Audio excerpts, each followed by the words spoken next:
Chers internautes, nous allons méditer l'évangile du 20e dimanche du temps liturgique, année liturgique C.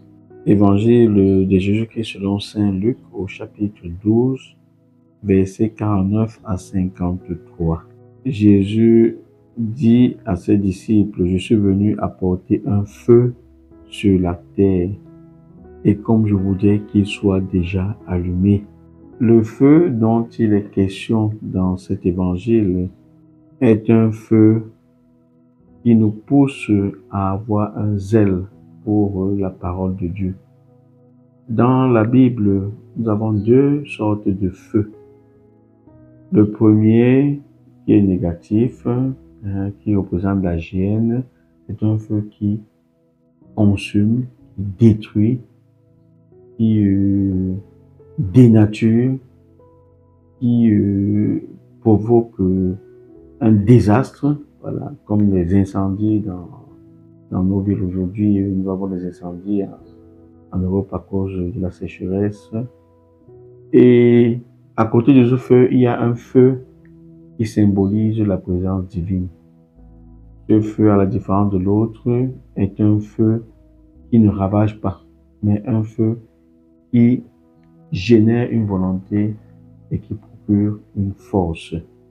Nous l'avons déjà dans le livre de l'Exode au chapitre 3, verset 14. Ce feu dont Moïse a pu voir quand il s'est approché, il a vu que le feu ne consumait pas. Ce feu, c'est ce feu-là qui va donc motiver les prophètes comme Jérémie. Jérémie qui le dit au chapitre 20, verset 9. C'était en moi comme un feu dévorant, un feu brûlant enfermé dans mes os. Jérémie ne peut plus se taire parce qu'il a ce feu qui le pousse à avoir ce courage, ce zèle évangélique. Les prophètes, les disciples d'Emmaüs parleront également de ce feu. Le Seigneur a allumé un feu dans leur cœur. Et ils vont dire, notre cœur n'était-il pas tout brûlant lorsqu'il nous parlait en chemin, il nous expliquait les Écritures. On peut le voir en Luc 24, verset 32. Et Jésus dit, je veux que ce feu soit déjà allumé.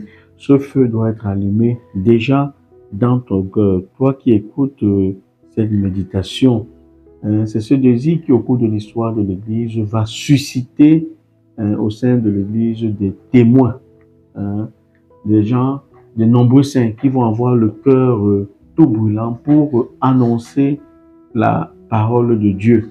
C'est ce zèle. Jésus ne tient pas ici à diviser les gens, parce que à la fin, on dira qu'à désormais 5 personnes de la même famille seront divisées, 3 contre 2 et 2 contre 3.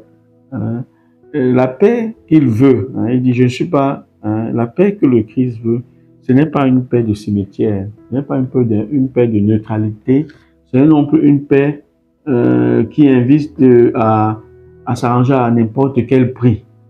C'est une paix qui nous pousse à avoir ce qu'on appelle une tranquillité intérieure et qui nous invite à choisir la vérité. Suivre Jésus implique donc finalement un renoncement au mal.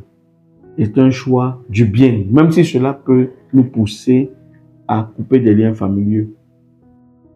C'est une paix qui est provoquée par l'amour pour Dieu au-dessus de tout. Aimer Dieu de tout son cœur, de toute son âme et de tout son esprit. On le voit Matthieu 22, verset 37. Ne pas mettre l'amour pour nos familles, pour nos amis au même niveau que l'amour pour Dieu. L'amour pour Dieu doit être bien au-dessus. L'amour pour Dieu nous pousse donc à vivre dans la vérité, à ne pas être dans la compromission. Et c'est pourquoi, vivant dans la vérité et non dans la compromission, ça peut nous pousser parfois à être en contradiction avec nos frères et nos sœurs. C'est pourquoi Jérémie, dans la première lecture, Jérémie, on dit que cet homme soit mis en mort. En parlant comme il le fait, il démoralise tout ce qui reste de combattants dans la ville et toute la population. Ce n'est pas le bonheur du peuple qu'il cherche, mais son malheur. Quand vous êtes quelqu'un de vrai, quand vous dénoncez, vous commencez à déranger. Et parfois, nous voulons dans nos familles des personnes qui sont conciliantes avec le mal. Et lorsque vous avez mis l'amour pour Dieu, immédiatement, devant le mal, même lorsque c'est votre poche, vous ne pouvez plus vous taire parce que vous avez le feu de la vérité en vous qui vous pousse justement à dire la vérité, même au-delà de la conciliation avec les frères. que tous ceux et celles qui ont ce zèle de vérité et d'amour pour Dieu, qui les pousse très souvent à dire même parfois à un pasteur, à un prêtre, à un évêque, à un ami, que ce que vous faites n'est pas dans l'ordre de la vérité, et même à un aîné, à un directeur, à un patron, que ce que vous faites n'est pas dans l'ordre de la vérité, et que cela crée des divisions dans leurs relations, qu'ils se sentent justement dans la mouvance, dans la dynamique de ceux qui se sont laissés brûler par l'amour pour Dieu. Et sachez-le, le Seigneur veut que ce feu soit allumé. Et si ce feu est allumé dans les cœurs de chacun d'entre nous, nous pensons que nous vivrons dans des sociétés de plus en plus justes et de plus en plus vraies. Que le Seigneur vous bénisse au nom du Père, du Fils et du Saint-Esprit.